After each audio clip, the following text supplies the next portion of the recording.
Imagine if a country once called the sick man of Asia became a global economic powerhouse, thriving on outsourcing and globalization, and directly challenging Trump's Americas. During his presidency, Donald Trump was relentless in his criticism of outsourcing.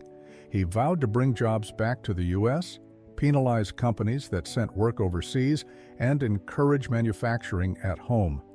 His America First rhetoric resonated with voters who felt left behind by globalization. But while Trump worked to reverse outsourcing trends, the Philippines was thriving because of them. The business process outsourcing, BPO industry, has become one of the Philippines' economic backbones.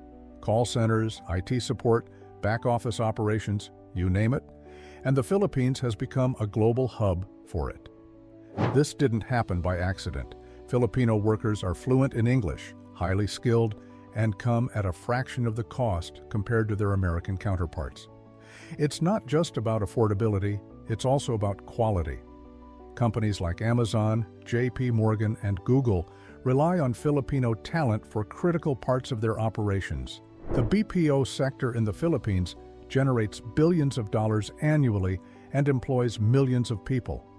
For U.S. companies, the cost savings and efficiency of outsourcing outweigh any penalties or incentives Trump introduced during his presidency. Instead of shrinking, outsourcing has continued to grow, directly undermining Trump's goal of reshoring jobs. But the challenge goes deeper than lost jobs. The success of the Philippines' BPO sector highlights the advantages of globalization.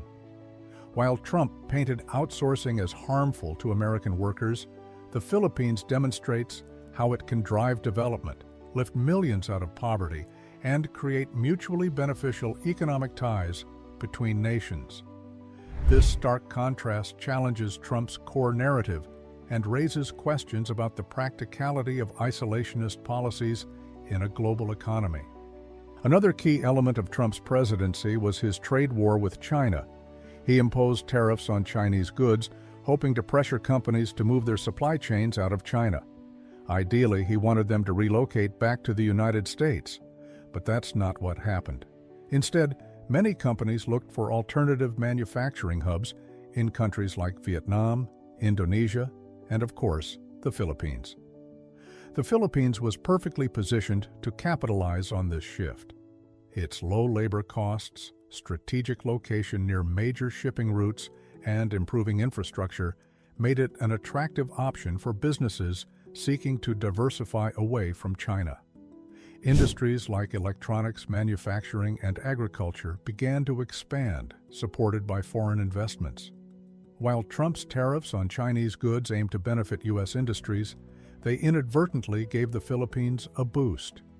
The country grew its share in global trade, especially in sectors like electronics and machinery. This success poses a challenge to Trump's narrative that trade wars would revitalize American manufacturing. Instead of jobs returning to the U.S., they simply moved to other developing nations. Adding to the complexity, the Philippines maintained strong ties with China throughout the trade war. Under the Duterte administration, the Philippines pursued closer economic collaboration with Beijing, securing investments and trade deals. This undercut Trump's broader strategy of isolating China economically.